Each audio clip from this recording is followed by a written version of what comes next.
It's Thursday, August 2nd, I believe. I hope I've got my days right.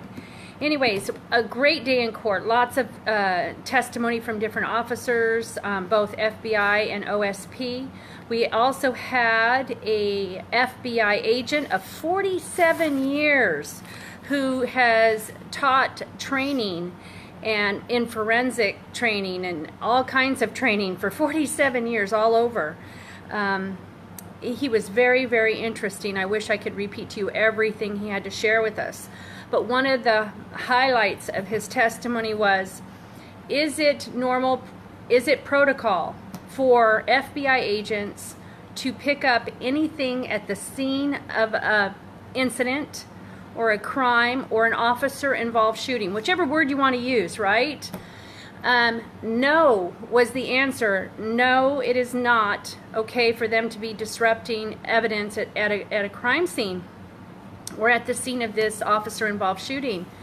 So he asked, is it okay for them to be picking up pens and flash bangs and these other spoons were the other articles that they claimed to have picked up because they were worried that those types of articles laying around could be a hazard.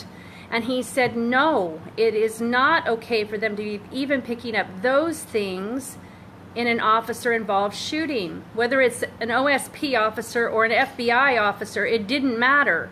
There is a scene that needs to be secured above all else to keep the integrity of the case. And so I just found that really, really interesting. I was grateful for his candor.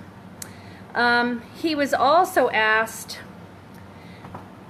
what if an FBI agent's team leader told them to pick it up? Would it be okay for that officer to then break protocol to pick up those items off the ground? And he said, no, it's not okay. It's still not procedure to pick up anything off the scene.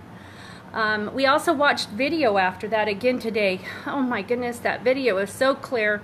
Those men are out looking with their flashlights on their weapons, bending down, picking up items around Officer One's car, which is where those men were standing when the shots were going off. It is absolutely clear. There's more than one officer out there bending down, picking things up, and walking around that scene. There's 3 of them. So it begs to ask, why is there only one man on trial right now? Because it's clear. Unfortunately, sometimes the jury doesn't get to hear all the arguments because they're dismissed when we're when the prosecution and the defense is arguing back and forth. But why is he the only one on trial? I want to know that question because it's clearly a cover-up of some nature. There's 3 men involved, not 2 or not 1. So just a very interesting day in court. I'm grateful for a jury that's paying attention and they're glued to their monitors. They're actively engaged in this case. I'm grateful for a judge who continues to weigh in balance all of the issues that are coming his way. I'm grateful for the system that our founders set up. I'm grateful that I get to sit here and watch these issues be debated and the evidence to come forward, because we need to continue to hold our elected and appointed and hired officials accountable for the actions that they make in their offices, in the jobs that we hire them to do. We need to have that integrity within these offices again. We need to be able to believe in our law enforcement and our FBI that they're not lying and withholding evidence from us just to save their careers or their pension plan or their face, save their face.